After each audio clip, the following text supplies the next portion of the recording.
Hello বন্ধুরা, আজ আমি একটা দোপাট্টা নর্মাল মেশিন দিয়ে, যে সেলাই মেশিন ওই দিয়ে কিভাবে আমি বেডিং করছি সেটা দেখুন।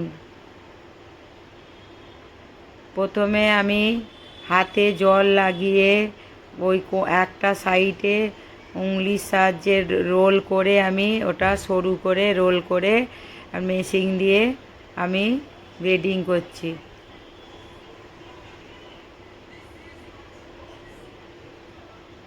সেলাইয়ের পয়েন্টটা বড় করলে হবে না, সেলাইয়ের পয়েন্টটা ছোট ছোট করে নিতে হবে, পয়েন্টটা কমিয়ে দিতে হবে। দিয়ে এইভাবে হাতে উংলিতে জল লাগিয়ে এটাকে রোল করে মেশিনে, নর্মাল মেশিনে সেলাই করতে পারবে। দোপাট্টা, শাড়ির পল্লু, বেডিং ঘরেই হয়ে যাবে। বাইরে মনে করতে হলে বাইরে না নিয়ে গেলেও চলবে। নর্মাল মেশিনে এইভাবে আপনারা করবেন। দেখুন কত সুন্দর আমি দোপাট্টা বেডিং করে ফেললাম ঘরে।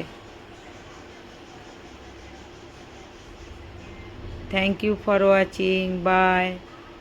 আপনারা সবাই ভালো থাকবেন আর সাবস্ক্রাইব করতে ভুলবেন না, লাইক সাবস্ক্রাইব করবেন, নতুন নতুন ভিডিও আপনাদের কাছে পৌঁছে যাবে।